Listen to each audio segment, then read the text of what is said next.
Vegetable biryani செய்ய போகிறோம். அதுக்கு வந்து எண்ணெய் விட்டு கடுகு போட்டாச்சு, ஜீரகம் போட்டுக்கலாம், பெருங்காயத்தூள் போட்டுக்கலாம், பட்டை, பிரிஞ்சி இலை, சோம்பு இதெல்லாம் சரி மசாலாலாம் போட்டாச்சு. அடுத்ததாக வேப்பில் கட் பண்ணி வச்சுட்டா வெங்காயம் ஆட் பண்ணிக்கலாம்.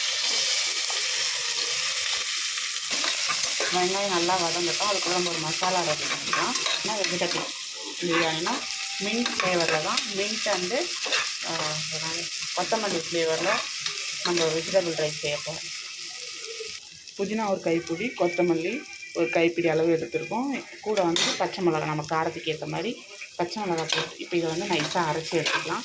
இன்றைக்கி வெஜிடபிள் ரைஸில் அதோட டேஸ்ட் எல்லாமே இந்த புதினா கொத்தமல்லி ஃப்ளேவரில் தான் இருக்குது. வாங்க இதை நல்லா அரைச்சி எடுத்துகிட்டு வரணும். இது வந்து அரைச்சி எடுத்தாச்சு. இது அப்படியே தழைய போகிறத விட அரைச்சி ஊற்றினா அதோட ஃப்ளேவர்லாம் அதில் நல்லா இறங்கி டேஸ்ட்டும் சூப்பராக இருக்கும். அதுக்குள்ளே வந்து இங்கே வெங்காயம் நல்லா வதங்கிடுச்சு. இப்போ நம்ம கட் பண்ணி வச்சுருக்க வெஜிடபிள்ஸ் ஆட் பண்ணிக்கலாம். சவு, பீன்ஸு, கேரட், காய் லைட்டாக வதங்கினதும் நம்ம வந்து கட் பண்ணி வச்சுருக்க தக்காளி ஆட் பண்ணிக்கலாம். தக்காளி போட்டோன்னா உடனே உப்பு போட்டு ஒரு நிமிஷம் அப்படியே விட்டுருங்க. கலராக வேணால் தக்காளி சீக்கிரமாக வரும். இப்போ இதில் வந்து தண்ணியில் போட்டு அலக்கி வச்சுருக்க சோயா சட்னி. இந்த சோயா சட்னி என் பையனுக்கு இது ரொம்ப பிடிக்கும். இதை மட்டும் பொறுக்கி சாப்பிடுவார் ரைஸ் வந்து. இதில் வந்து ப்ரோட்டீனும் அதிகமாக இருக்கிறதால குழந்தைங்களுக்கும் இதில் வெயிட் இருக்கும்.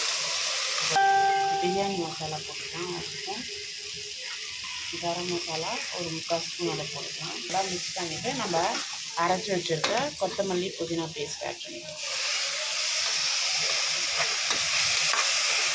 இப்போ இதில் வந்து மஞ்சள் தூள் ஆட் பண்ணிக்கலாம். இது நல்லா வதக்கியாச்சு.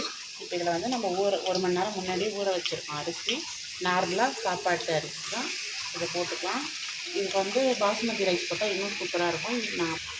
நீங்கள் வேணால் இதை வந்து பாஸ்மதி ரைஸ்னு ட்ரை பண்ணிக்கலாம்.